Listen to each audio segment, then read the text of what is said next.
रामकृष्ण हरी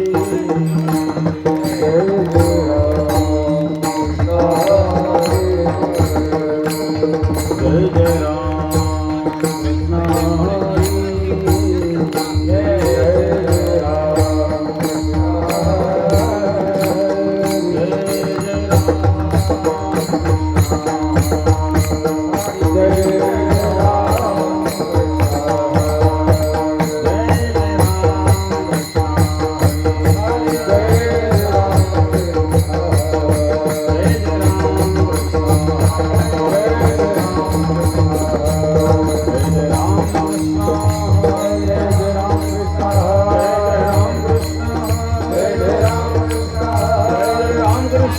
हरी जय जय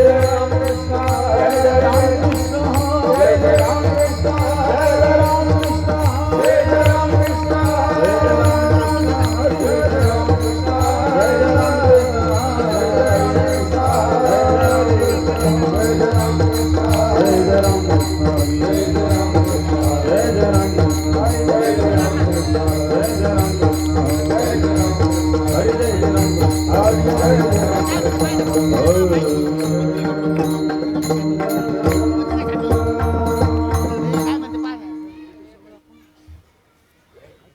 रूप पाहतालो जनी रूप पाहतालो जनी रूप पाहतालो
रखुमादेवीवर तोहा विठ्ठल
कृष्ण विधि विराहिणी बोले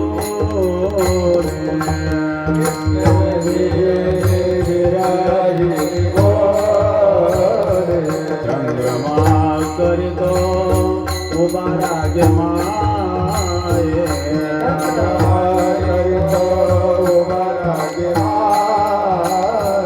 नलावा चंदनो अंगेन घाला विंधनवारा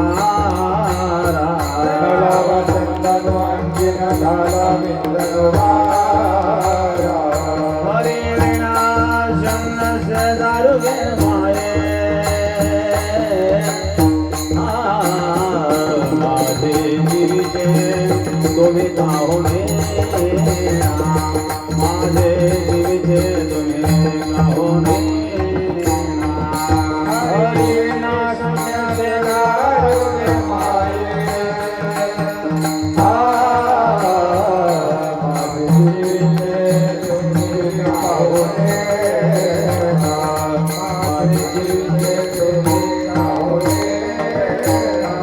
माझा बळीया तो पंढरीचा राणावो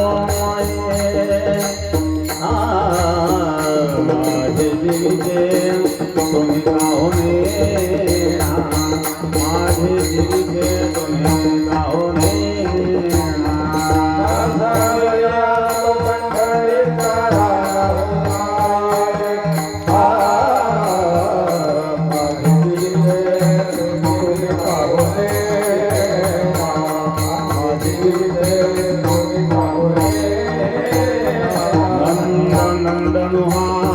घड़ी घड़िया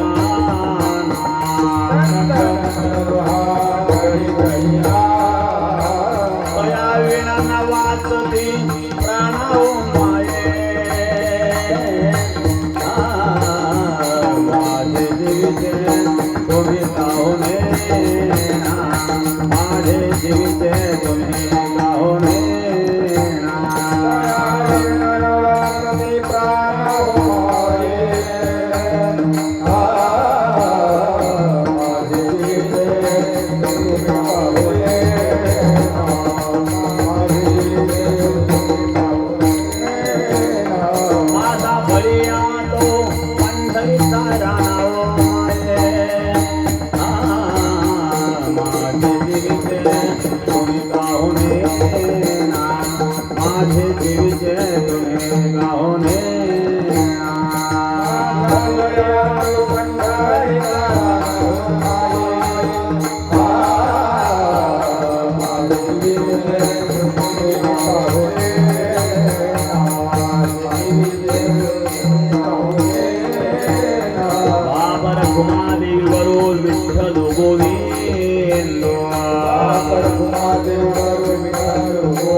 जीविते तुम्ही गाहो नये ना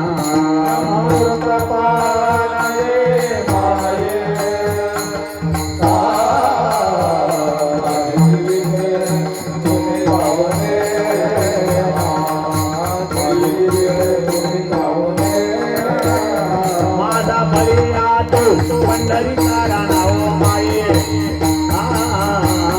माझे जीविते तुम्ही गाहो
वीरगाव नादी हनुमंतगाव आणि कुठले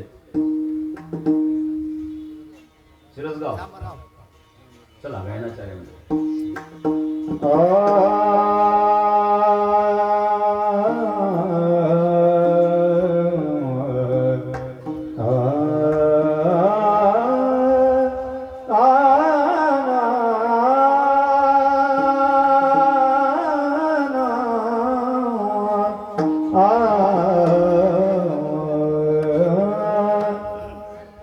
कृष्ण वेधिये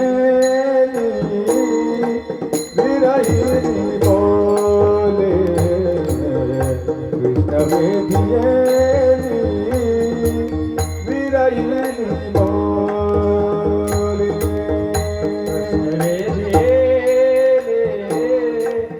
विरहिणी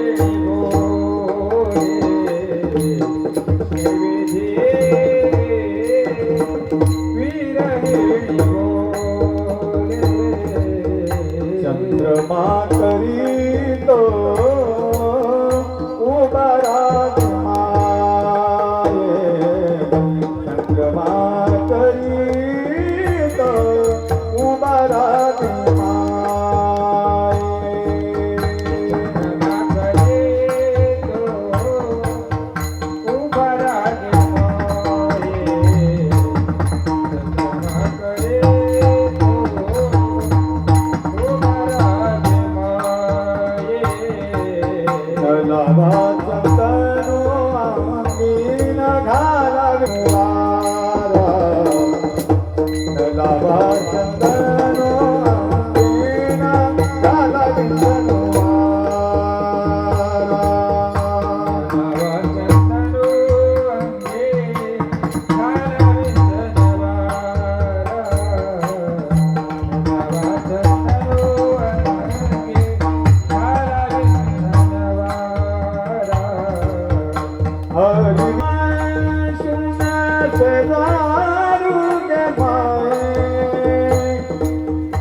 माझा बळिया तो माझा बळिया तो माझा बळिया तो बळिया तो पंढरी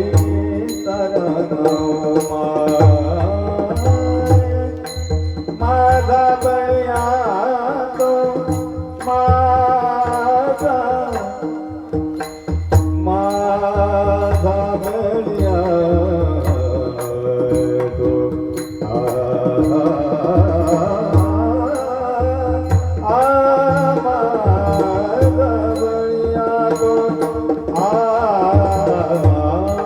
तो माझा बळिया तो माझा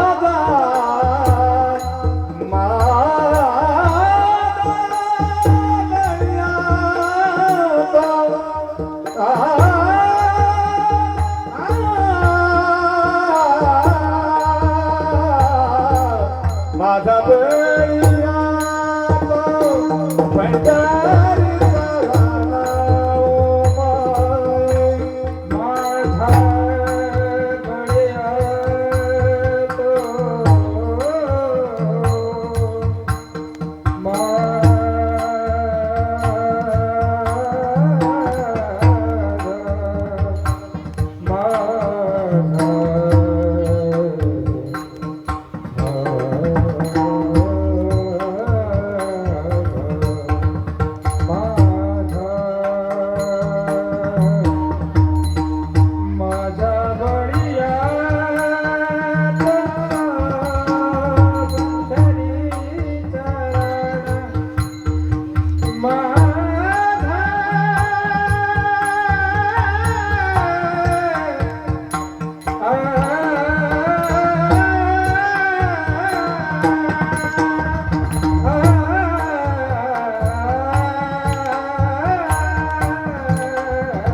माझा बळिया तो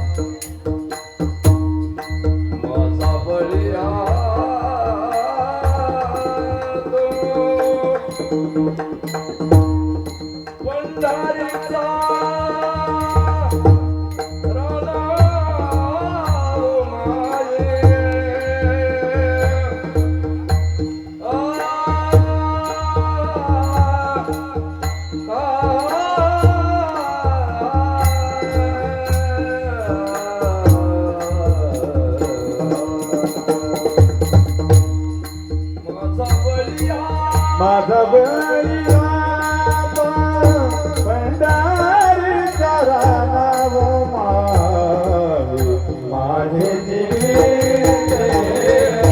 तुम्ही पाहुणे ना माझे जीवे तुम्ही पाहुणे ना तुम्ही पाहुणे ना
कृष्णे वेधिले विरहिणी बोले चंद्रमा करीतो उपारागे माये न लावा चंदन अंगन घाला विंधन वारा हरे विणशून्य शेजारुगे माये माझे जीवीचे तुम्ही का हो नेणा माझा बळयात पंढरीचा राणा ओ माये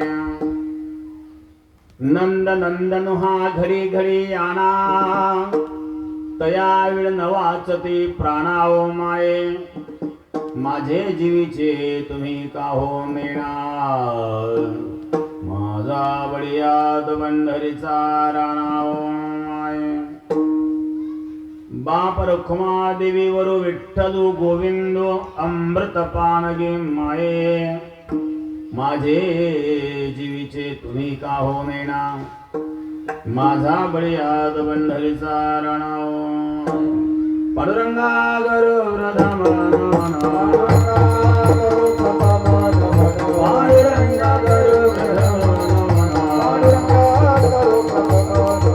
तुझे चरण संताजिया तुझे चरण संताजिया तुझे चरण संताजिया जय जय करे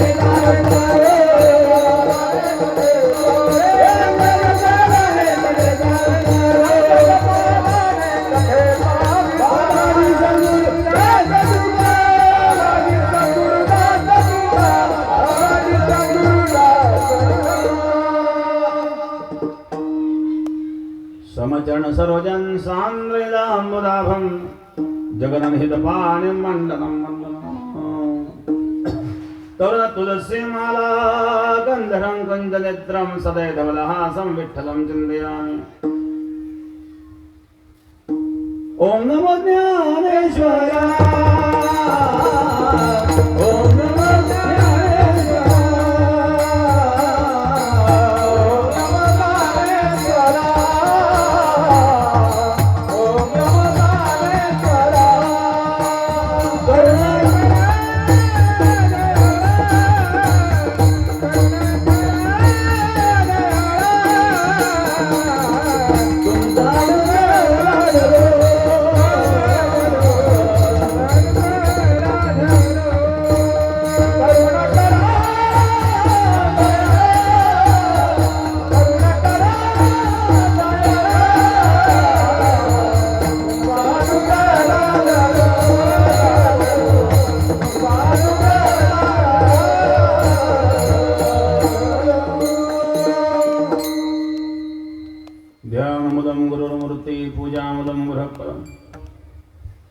मंत्रमूलं गुरुर्वाक्यं मोक्षमूलं गुरुकृपा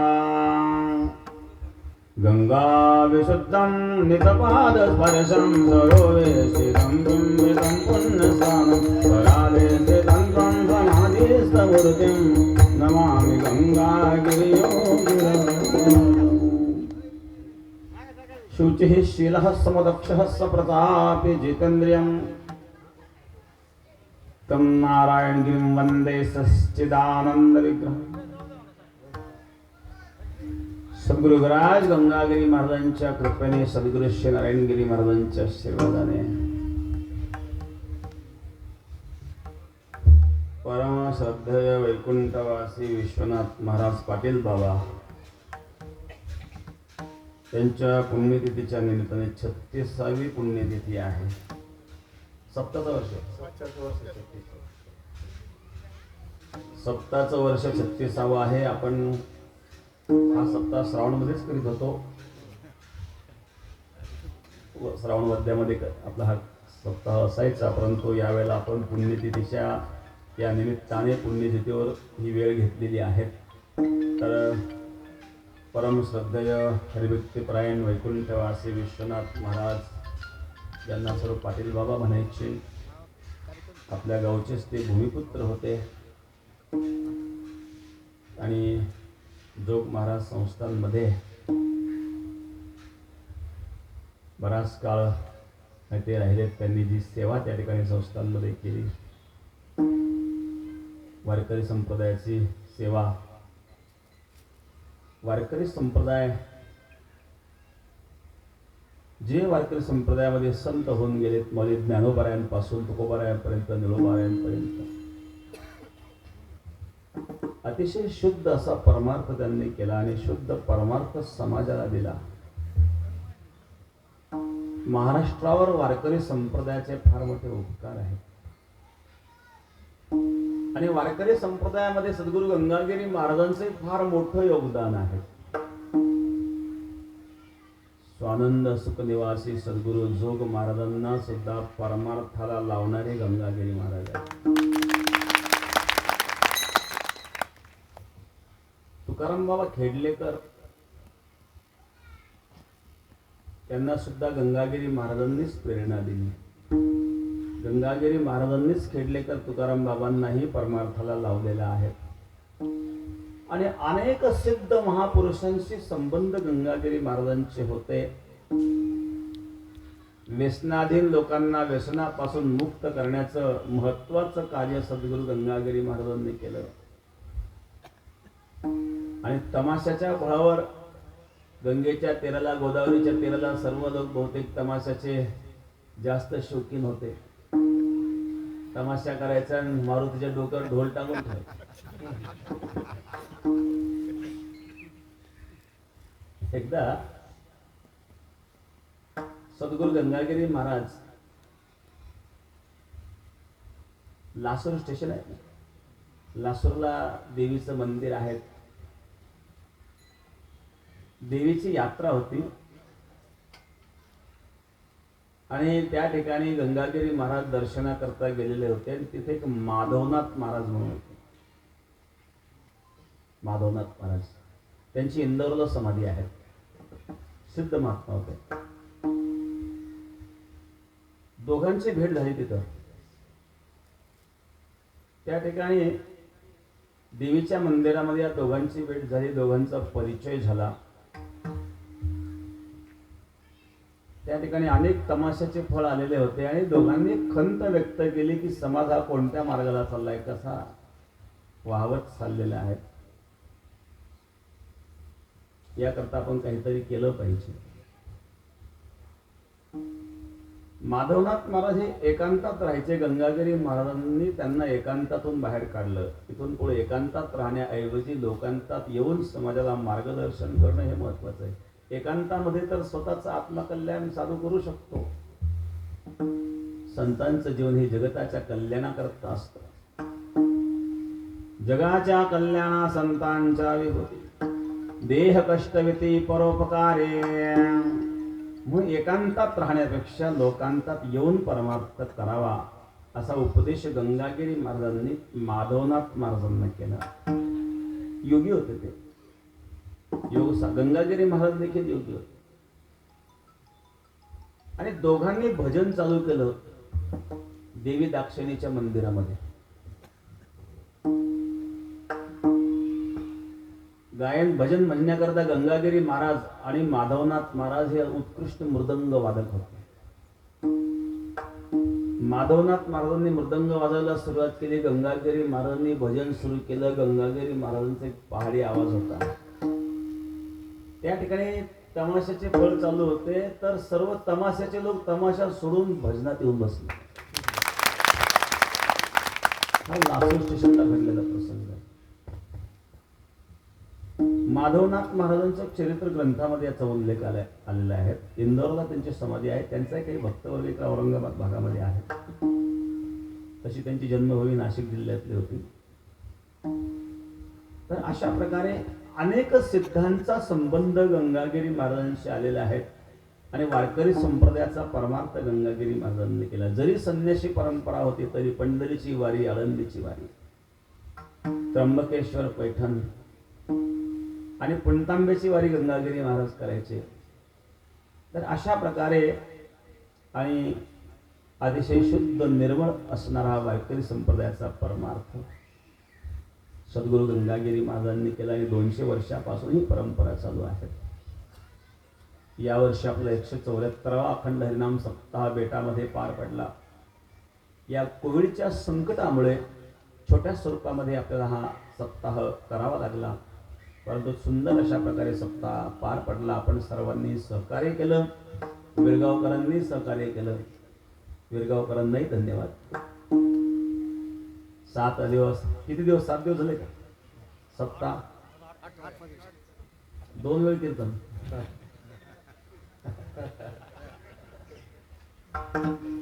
2 वेळ दररोज कीर्तन होते. पंक्ती सुद्धा जोरात चालल्यात. धन्यवाद विरगावकरांना. तुमचाच आदेश होता ना तो. तुमचा आदेश होता. विरगावकरांनी मनावर घेतलं काही होतं. फक्त मनावर घेतलं पाहिजे.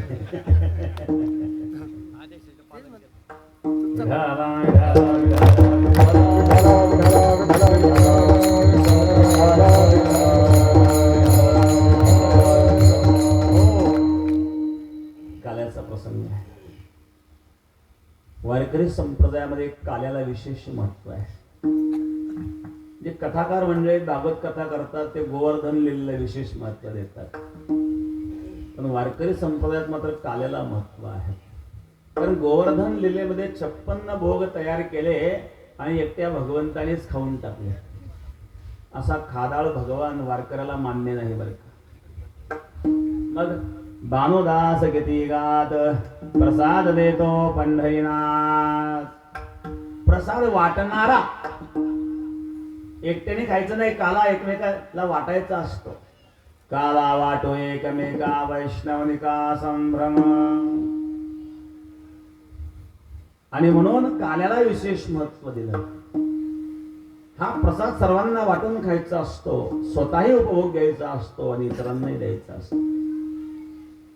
गरम महाराज सांगतात, सेवितो हारस वाटितो आनिका. सेवितो हारस वाटितो आनिका. सेवितो हारस वाटितो आनिका. सेवितो हारस वाटितो आनिका. सेवितो हारस वाटितो आनिका. सेवितो हारस वाटितो आनिका. सेवितो हारस वाटितो आनिका. सेवितो हारस वाटितो आनिका. ह्या रे हो नका रामभोगी. ह्या रे हो नका रामभोगी. ह्या रे हो नका रामभोगी. ह्या रे हो नका रामभोगी. विजे वरी जाते पाऊले समान. विजे वरी जाते पाऊले समान. ह्या रे हो नका जय हो नका जय हो नका प्राण भरे. जय हो नका प्राण भरे. वेदे वरिदाचे पाऊले समान. वेदे वरिदाचे पाऊले समान.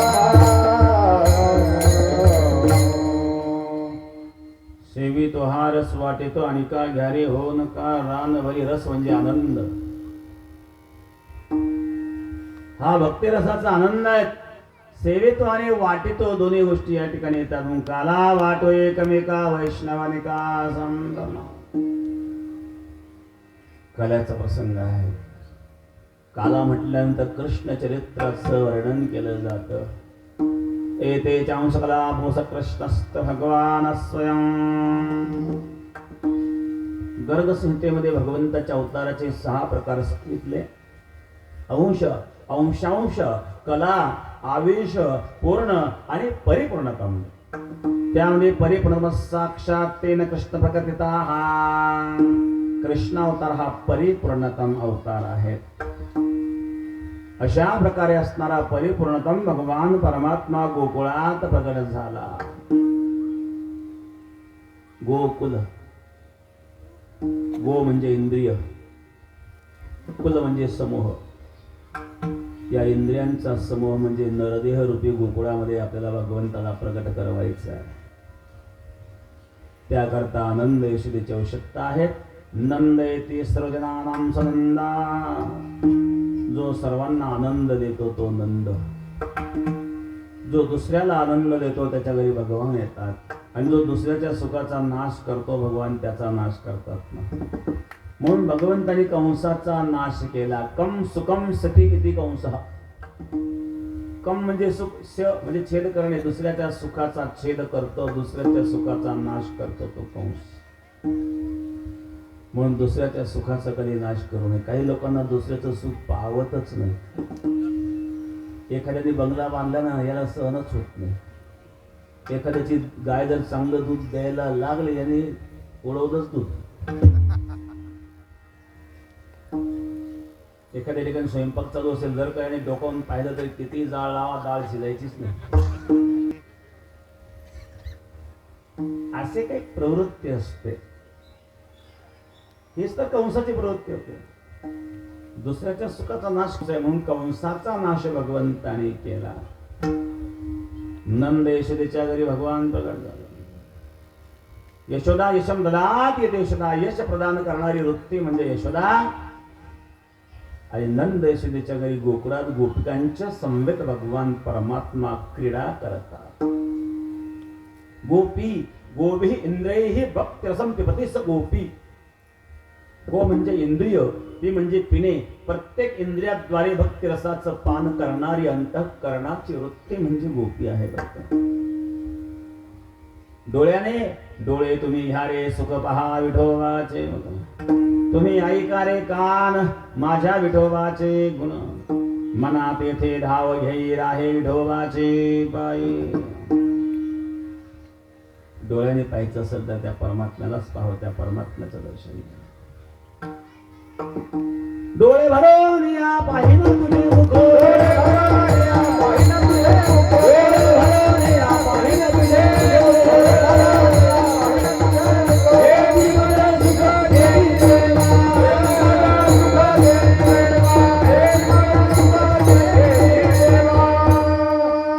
डोळे भरून त्या परमात्म्याला पाहावं. डोळे भरून पाहणं म्हणजे काय हो? डोळे भरून पाहणं म्हणजे एकदा त्याला पाहिल्यानंतर दुसरं काहीही पाहण्याची इच्छा होऊ नये, याला डोळे भरून पाहणं म्हणतात. जगामध्ये पाहण्यासारखं काही नाही हो. पाहण्यासारखं आहे तो परमात्मा. राजस कुमार मदनाचा पुतळा रवी शशी कळा लोपले. चंद्र सूर्याचं तेज फिकं पडावं अशा प्रकारचं तेज त्या परमात्म्याचं आहे. संत एकनाथ महाराज परमात्म्याच्या या तेजाचं स्वरूपाचं वर्णन फार सुंदर करतात. चंद्रा होणी शीतळ रवी होणी सोज्वळ. चंद्रा होणी शीतळ रवी होणी सोज्वळ. चंद्रा होणे शीतळ रवी होणे सोज्वळ. चंद्रा होणे शीतळ रवी होणे सोज्वळ. येणे मज केवळ विधी रे, येणे मज केवळ विधी रे, वेधी वेद कैसा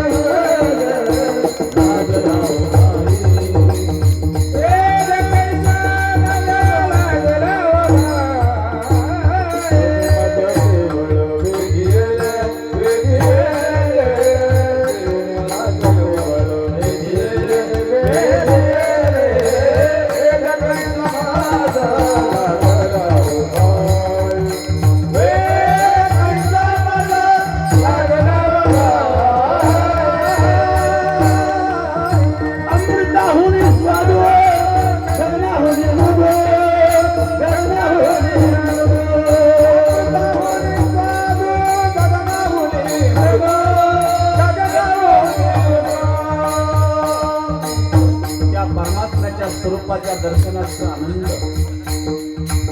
चंद्राची शीतलता कमी पडते, सूर्याचं तेज कमी पडतं. चंद्राहुनी शीतळ रवीहुनी सोज्वळ. चंद्र सूर्याला फिकं पाडणार त्या परमात्म्याचं तेज आहे. आणि त्याचा आस्वाद अमृताहुनी स्वादो. अमृत फिकं, अमृत जयाचं फिके पुढे. परमात्म्याच्या दर्शनाचा आस्वाद घेता येतो, पण जिभेने नाही, तो नेत्रेंद्रियांनी घ्यायचा आहे.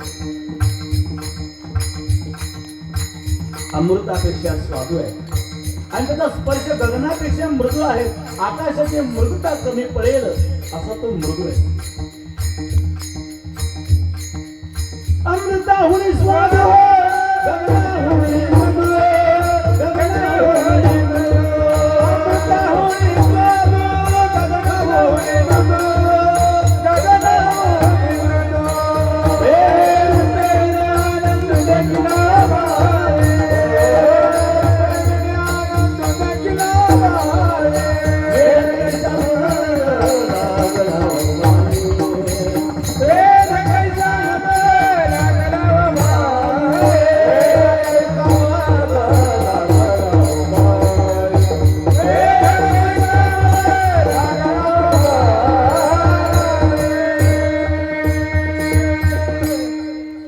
अमृताहुनी स्वादू, याचा आस्वाद अमृतापेक्षा जो स्वादू आहे. गगनाहुनी मृदू, आकाशापेक्षा मृदू आहे. रूपे विना आनंदो देखिला ओ बाई, रूप नसतानाही तुम्ही पाहिला.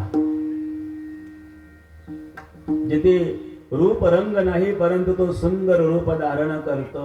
काय त्या परमात्म्याचे सौंदर्य महाराज. त्रिभुवन कमलं तमाल वर्णं रविकर गौरवांबरं दधाने व पुरलकुलामृतामनाब्जं विजय सकेरतिरस्तमेनवद्याः. भीष्मस्तुतीमध्ये भीष्माचार्य वर्णन करतात. त्रिभुवन कमलं तमाल वर्णं, या त्रिभुवनामध्ये, या विश्वामध्ये, या ब्रह्मांडामध्ये जेवढे सुंदर पदार्थ आहे, सगळे सुंदर पदार्थ जरी एकत्रित केले तरी त्या परमात्म्याच्या सौंदर्याची बरोबरी होऊ शकत नाही.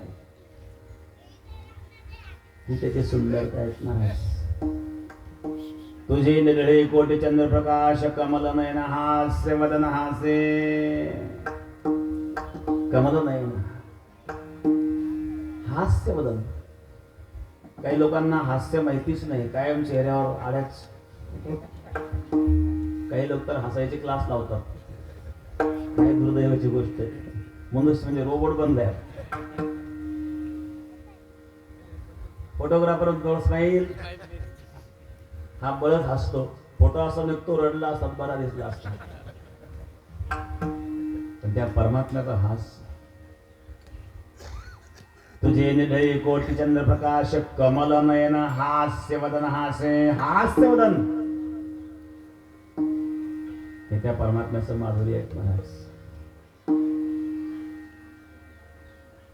एक संकालिक वेळी पिसे झाले. संकालिकांना वेळ लागावं, शुकाचार्यांना वेळ लागावं. जन्मता संसार तिजेला शुके तोच निष्कलंक तुकामने. जन्मताच संसाराचा त्याग करणारे शुकाचार्य. ब्राह्मणाचे पोर एक खेळाची भ्याली, ब्राह्मणाचे पोर एक खेळाची भ्याली. 12 वर्षेला पादरे, 12 वर्षेला पादरे.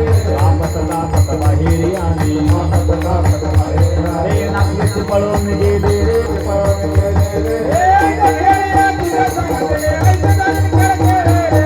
ऐक खेळ्या तुझ्या संगते, ऐक गाणी रे. ऐक खेळ्या तुझ्या संगते, ऐक गाणी खेळ खेळ रे. ऐक खेळ्या तुझ्या संगते, ऐक गाणी खेळ खेळ रे. खेळ्याच्या रूपकामध्ये वर्णन केलंय. ब्राह्मणाचे पोर एक खेळाचे आले, 12 वर्षेला पाले. कापत कापत बाहेर आले. ओ नागवेची पळवणे गेले. जन्मता संसाराचा त्याग केला. यम प्रवर्जंतमनुपेतमपेत कृत्यम द्वैपायन विरह कातराजुहाव. पुत्रेति तन्मयतया तरो विनस्तुस् तं सर्वभूत हृदयं मनिमानदस्मि. पुत्रेति तन्मयतया तर्वे विनेदुस् तं. व्यास पुत्र पुत्र म्हणून शुकाचार्यांच्या बागेत पळतायत महाराज. शुकाचार्यांनी डोकावून पाहिलं नाही महाराज. ते शुकाचार्य. रंभेचं रूप ज्या शुकाचार्यांना मोहित करू शकलं नाही. नाना रंभे नाही रूपे शुके नुतिजे कंदर. का भस्मी वंद्य उत्तिपे घृते जीवी. रंभेचं रूप ज्या शुकाचार्यांना मोहित करू शकलं नाही ते शुकाचार्य कृष्णाच्या रूपाला मोहित झाले नव्हते. काय त्या परमात्म्याचं रूप. शुकासारखे त्यागी ज्या परमात्म्याच्या रूपाला मोहित होतात. शुकाचार्यांच्या कानावर जेव्हा शब्द पडले, बर्हापीड नटवर वपुः कर्णयो कर्णिकार विभ्रद्वासः कनककपिशं वैजयन्तीं च मालाम् रन्ध्राण्वेणुरधरसुधया पूरयन्गोपवृन्दे बृन्दारण्यं स्वपदरमण प्राविशद्गीतकीर्ते. रंगमंचावर शोभणाऱ्या नटाप्रमाणे सुंदर दिसणारा नटवर वपू, कानामध्ये कन्याची बुधाय, गळ्यामध्ये वैजयंती माळ, हातात बासरी आहे. आणि त्या बासरीतून निघणारा स्वर वरहापीडं नटवर वपुः कर्णयो कर्णिकारं विप्रद्वास कनककपिशं वैजयन्तीं च मालाम् रन्ध्राण्वेणुरधर सुधया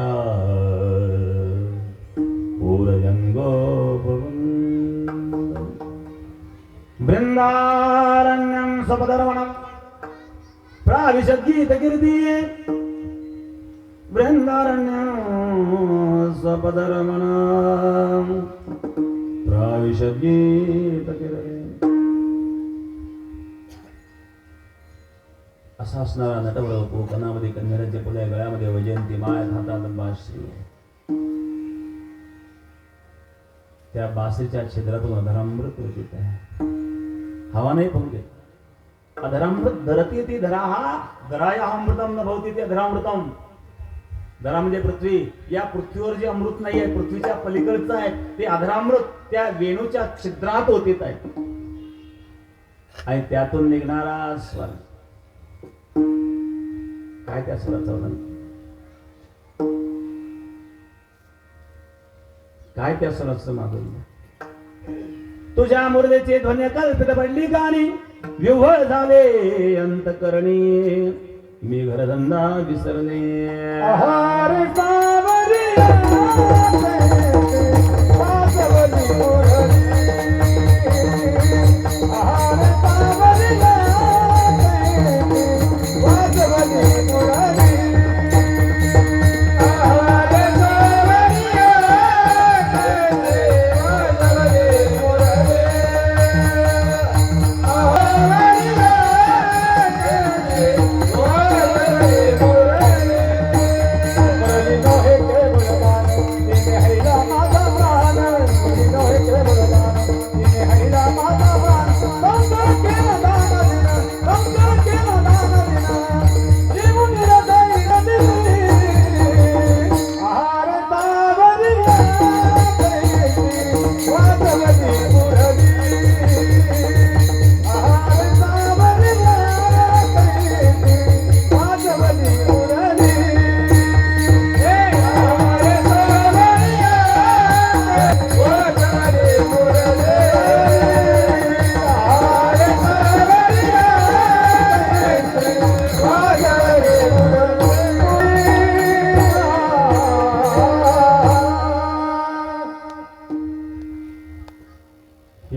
संसार केला ताना देनयो निर्दय संचरली.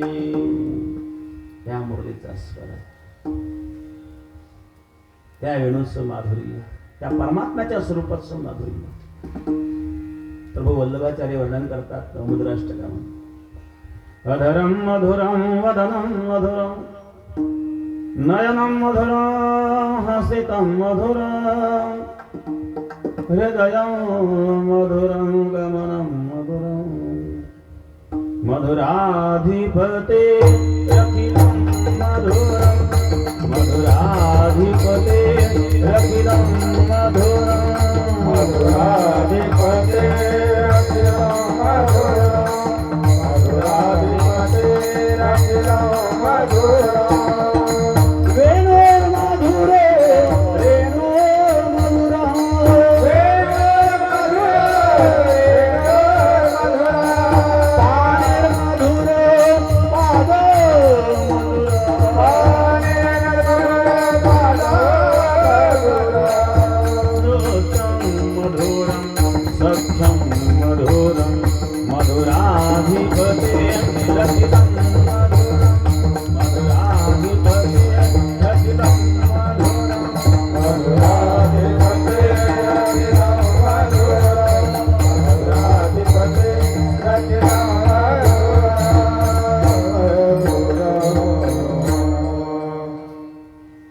वेणुर्मधुर रेणुर्मधुर पाणिर्मधुर पाद मधुर त्या वेणूचं माधुर्य शुकाचार्यांना वेळ लागावं. हे शब्द शुकाचार्यांच्या कानावर पडल्यावर निर्गुण उपासना करणारे शुकाचार्य लालायित झाले सगुण उपासने करतात. शुकाचार्यांच्या मनात एक शंका आली. दिसायला सुंदर पण स्वभाव कळणं महत्वाचं आहे. नाहीतर सुंदर म्हणून जवळ गेलो स्वभाव सुंदर म्हणून पत्नी केली आणि तिने घरी कर कशा. दररोज उठलं की शिव्या.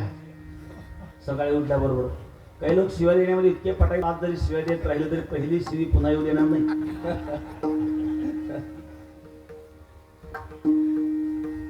सकाळी सकाळी शिवा.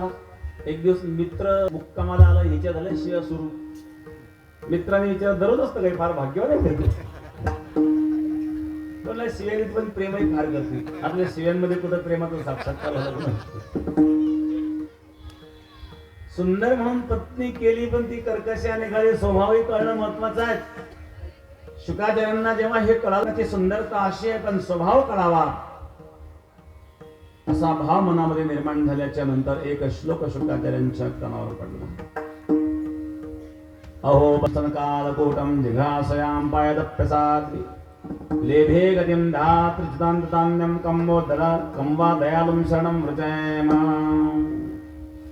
स्तनामध्ये कालकोट विष धारण करून आलेली पुतना मावशी पण त्या पुतना मावशीला सुद्धा सायुज्य मोक्ष दिला ना. किती त्या परमात्म्याची दया आहे. कंवा दयालू त्या परमात्म्यात का दयालू कोणी असू शकतो का. फक्त त्याची चरणागती करावी. वास्तविक पुतना लोक बालक नाही. राक्षसी रुधिराशना हा राक्षसी रक्त प्राशन करणारी बालकांची हत्या करणारी कुठलेही गुण त्या पुतनेमध्ये नव्हते. परंतु दूध पाजण्याकरता आली. हे मातेचं कार्य केलं आणि म्हणून भगवंताने माता यशोदेच्या आधी पुतनेला मुक्त केलं. तात्पर्य शुकादिकांना वेळ लागणारं त्या परमात्म्याचं स्वरूप आहे. आणि अशाच परमात्म्याच्या स्वरूपाचं वेळ ज्या गोपींना लागले. विरहाचं वर्णन वाले ज्ञानेश्वर महाराज करतात. याला विरहानुराग म्हणतात. 3 प्रकारचे अनुराग भक्तिशास्त्रात सांगितले जातात. पूर्वानुराग, मिलनानुराग आणि विरहानुराग. पूर्वानुराग अंतःकरणामध्ये भगवत दर्शनाची तीव्र जिज्ञासा आहे परंतु दर्शन झालेलं नाही. हा पूर्वानुराग आहे. ज्याप्रमाणे रुक्मिणीने भगवान कृष्णाला पत्र पाठवलं. सुदैव ब्राह्मणाने भगवान कृष्णाचं वर्णन केलं आणि ते वर्णन ऐकल्याच्या नंतर भगवान कृष्णाचे विवाह करण्याची इच्छा रुक्मिणीची झाली पण अजून कृष्णाला पाहिलेलं नाहीये. पत्र पाठवलं. 7 श्लोकाचं पत्र आहे श्रीमद भागवतामध्ये. पण ते पत्र इथे मी वाचून दाखवत नाही कारण प्रायव्हेट पत्र आहे. प्रायव्हेट पत्र ते लोक कसं वाचतात. प्रथमतः त्यामध्ये एक शब्द आहे श्रुत्वा गुणांभोनां सुंदरांते. श्रुत्वा हे प्रभू मी तुम्हाला पाहिलं नाही परंतु मी तुमचे गुण श्रवण केले आणि या त्रिभुवनामध्ये तुमच्यासारखं सुंदर कोणी नाही. एका श्लोकामध्ये भगवंताच्या सौंदर्याचं वर्णन आहे. एका श्लोकामध्ये भगवंताच्या ऐश्वर्याचं वर्णन आहे. एका श्लोकामध्ये भगवंताच्या स्वरूपाचं वर्णन आहे. एका श्लोकामध्ये भगवंताच्या त्यागाचं वर्णन आहे. अतिशय सुंदर 7 श्लोक. लिहिणाऱ्याची परीक्षा हस्ताक्षर आणि त्यामध्ये असणारे मुद्दे यावर घडत असते होत असते. नाहीतर खूप लांब लचक पत्र लिहिण्यात काहीच मुद्दे नाही किंवा लिहिलं पण कोणाला वाचताच येत नाही. त्या पत्राला महत्व नाही आहे.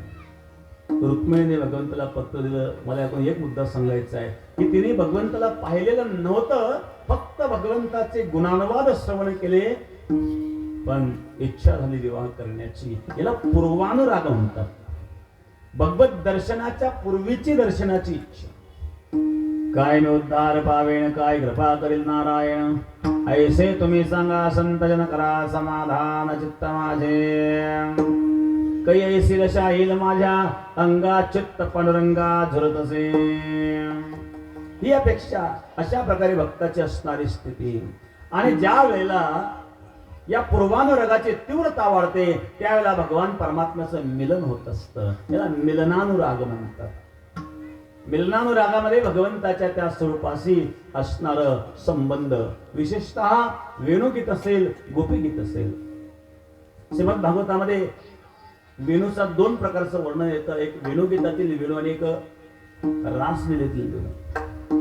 वेणुगीतातील वेणू हा सर्व जगाकरता आहे, सर्वसामान्य जीव जंतूपासून तर जड चेतन अचेतनापर्यंत. परंतु रासलीलेतील वेणू मात्र फक्त अधिकारी गोपींकरता आहे बरं का. पण वेणुगीतामध्ये जो वेणू आहे संपूर्ण सृष्टीवर परिणामकारी ठरतो. सूरदास महाराजांनी या वेणूचं फार सुंदर वर्णन केलं. प्रज्ञाचक्षु सूरदास महाराज त्यांच्या भाषा शैलीमध्ये वर्णन करतात.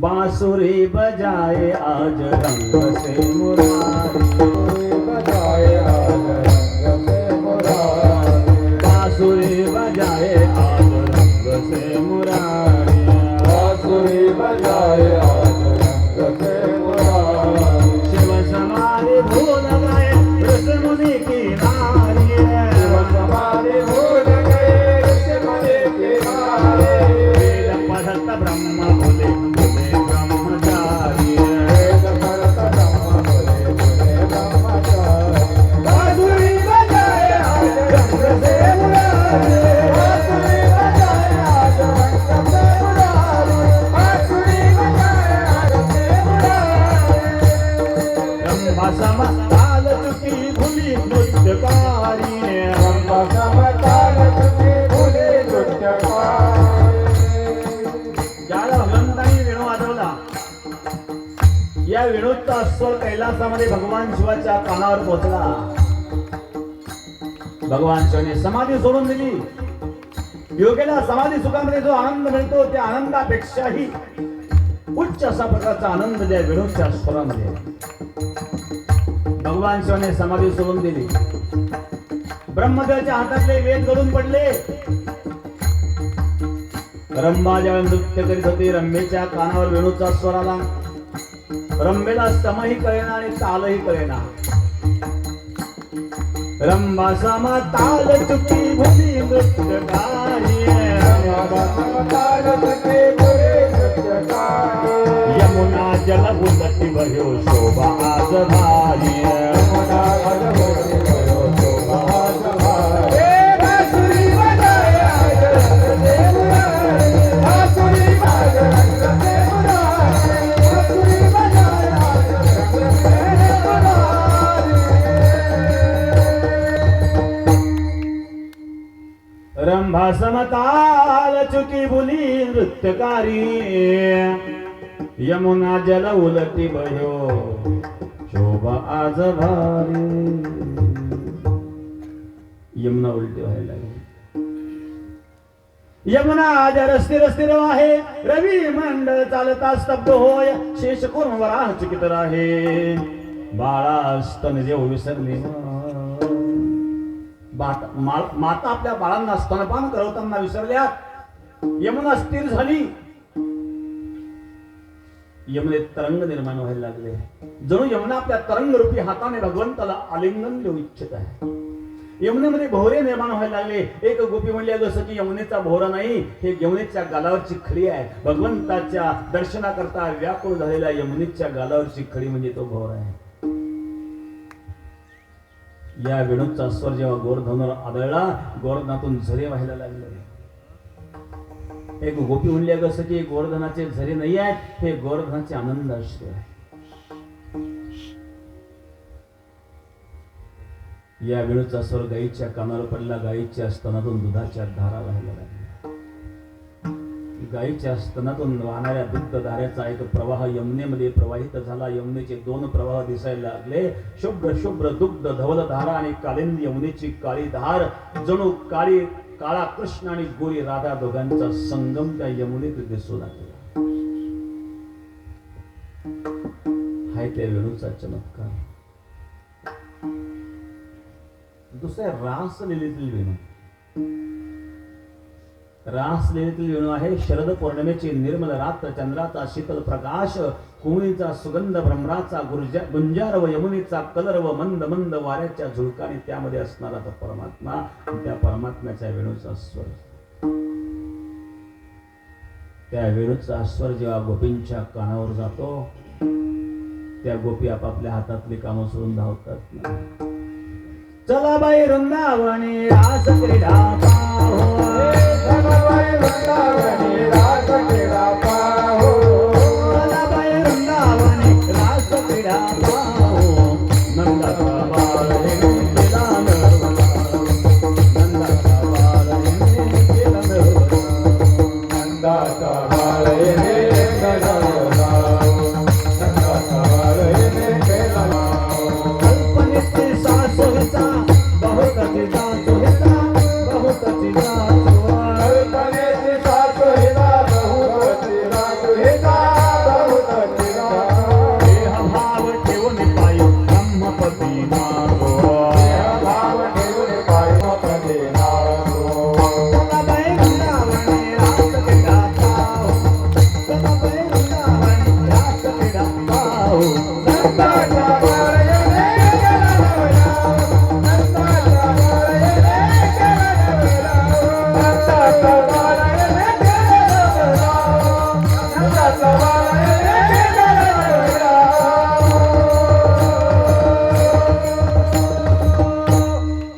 चला गोपींनो चला, चला बाई वृंदावनी रास क्रीडा पाहो. नंदाचा बाळ हिने केला नवला.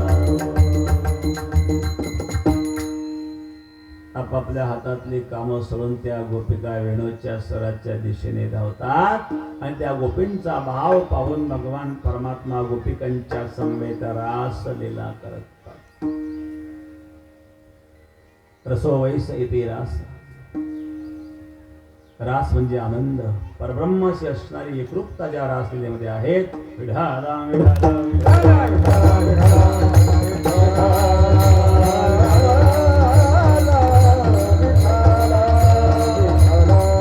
हो, रास क्रीडा वृंदावनी खेळे, इंदू वदनाने. रास क्रीडा वृंदावनी खेळे, इंदू मदना मेळे. ओ तरी यदुपुरे, गोळा देवके, गोळा देवके.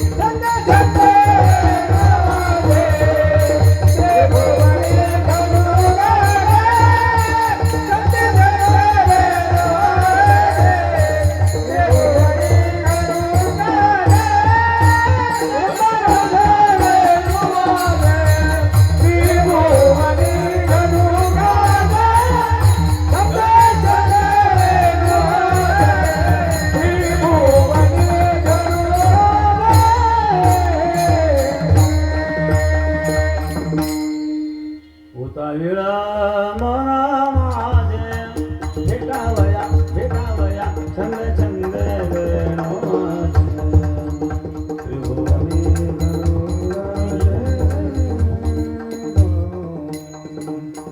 रास क्रीडा वृंदावनी खेळे, इंदवदन वेळे, उत्तरी दुबळे कुलदीपके. भगवान परमात्मा रास लीला करतात. हा मिलनानुराग. एक आहे पूर्वानुराग, एक आहे मिलनानुराग आणि तिसरा आहे विरहानुराग.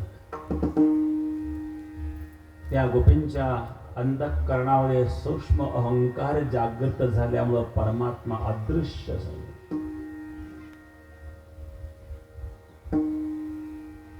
अग्नीची ठिणगी जर शिल्लक राहिली, अग्नी जरी विझवला, ठिणगी शिल्लक राहिली तर कधीतरी त्या ठिणगीचा भडका होऊ शकतो. अंतःकरणामध्ये विकाराची जर ठिणगी शिल्लक असेल तर कधी कधी भडका होतो. दुधामध्ये जर केर पडलेला असेल, दूध उकळत असेल तर तो केर कधीतरी चमकतो, पुन्हा अदृश्य होतो, पुन्हा चमकतो. अंतःकरणामध्ये विषयाचा केर असेल, विकाराचा केर असेल तर कधी कधी तो चमकतो आणि तिथं साधकाचं पतन होतं. त्या गोपींच्या अंतःकरणामध्ये असणारा सूक्ष्म अहंकार जागृत झाला आणि भगवान परमात्मा अदृश्य झाले आणि भगवंताच्या वियोगामध्ये त्या गोपी रुदन करू लागल्या. हे प्रभू केव्हा भेटशील प्रभू? कान्हया रे कान्हया रे कान्हया रे जगदेवी कान्हया रे कान्हया रे कान्हया रे जगदेवी कान्हया रे कान्हया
एकदा तरी भेट ना प्रभू. काय मोकले वने सावजाने वेडेले या वनात सोडून गेला.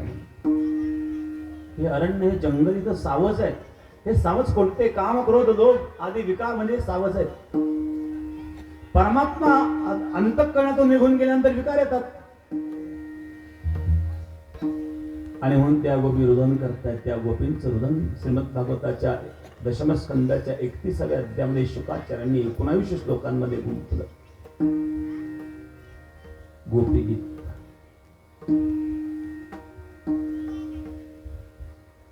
काय या गोपी गीतामध्ये? गोपींचं रुदन आहे. त्या गोपी भगवंता करता रडतात.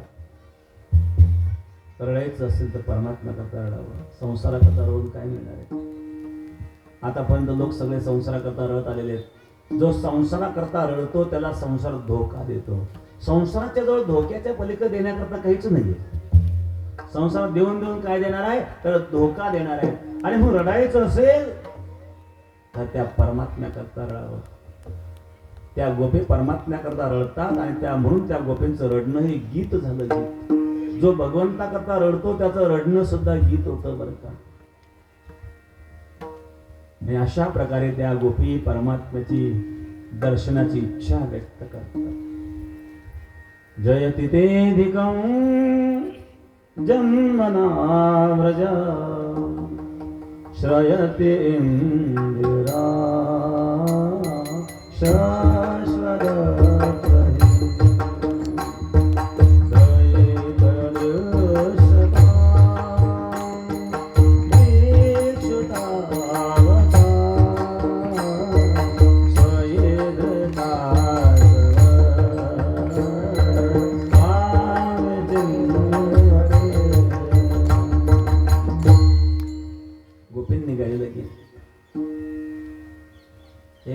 कृष्ण अरे तुझ्या करता मी सर्वस्वाचा त्याग केला. पती पुत्र बांधवाचा त्याग केला. पती सुतान्वय रात्र बांधवान अति विलक्षणे पती विरस्तो गीतो निका चित्तवयोषिता वस्त जन्मता जयति देहिका जन्मनारदा जयति इंदिरा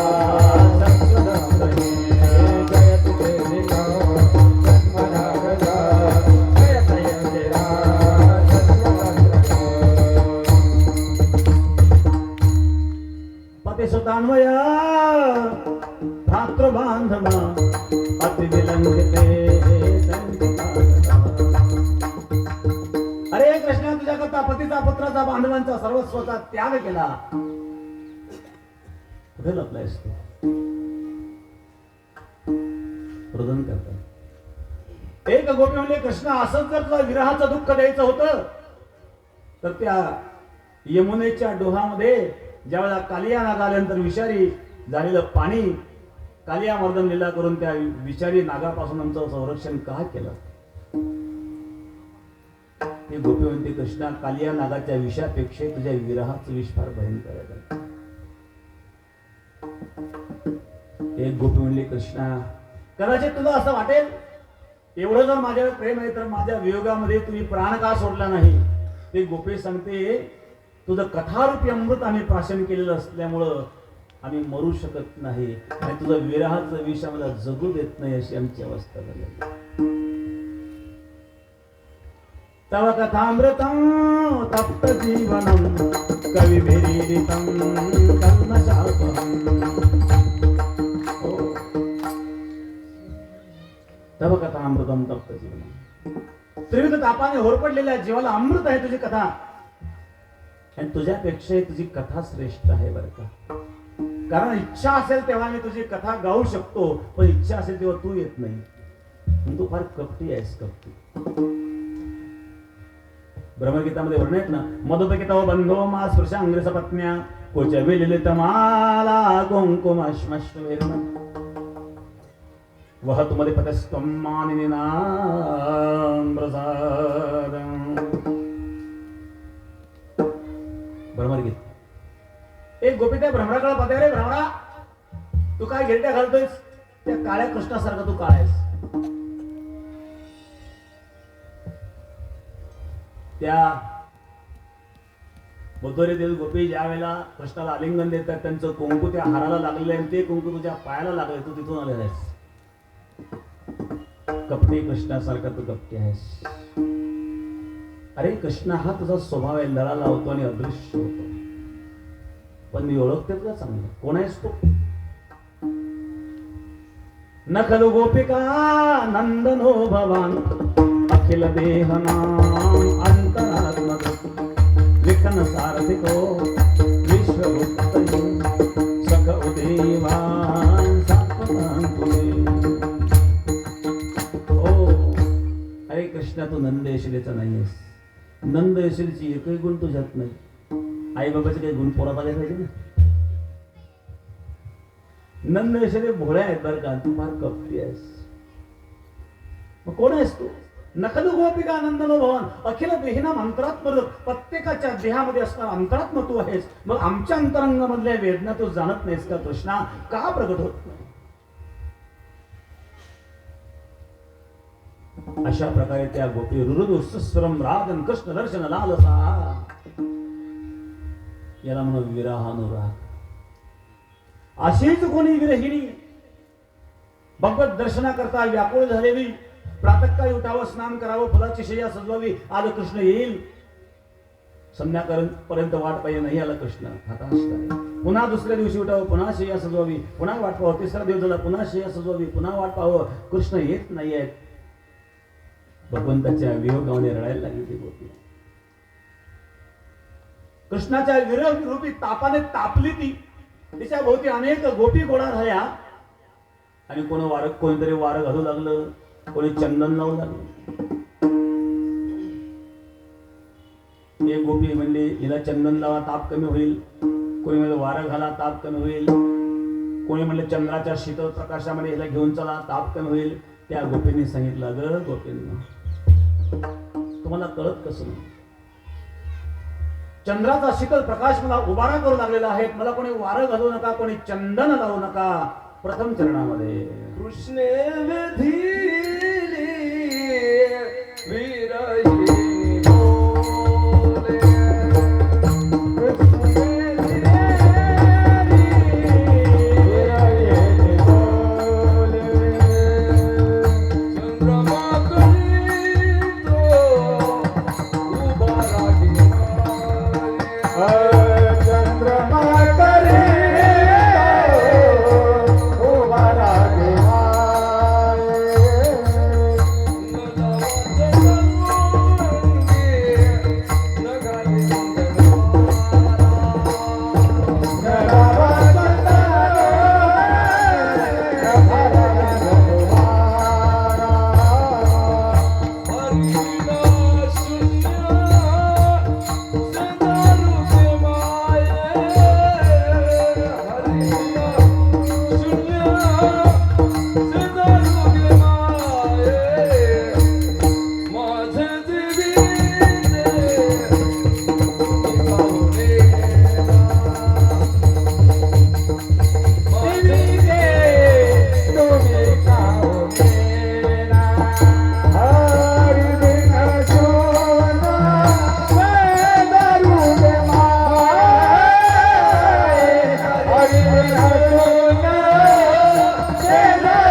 माझे जीविते तुम्ही पाहू देना माझे जीविते तुम्ही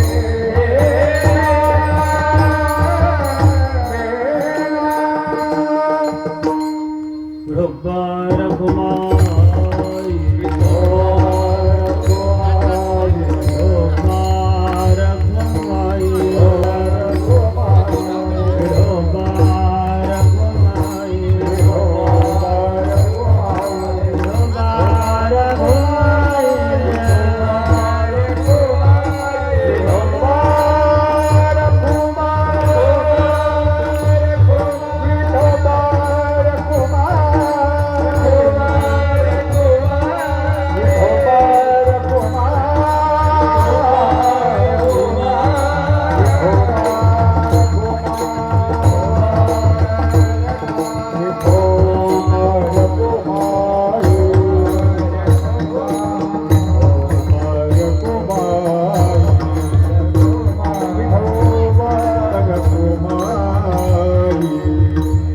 विठोबा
कुमार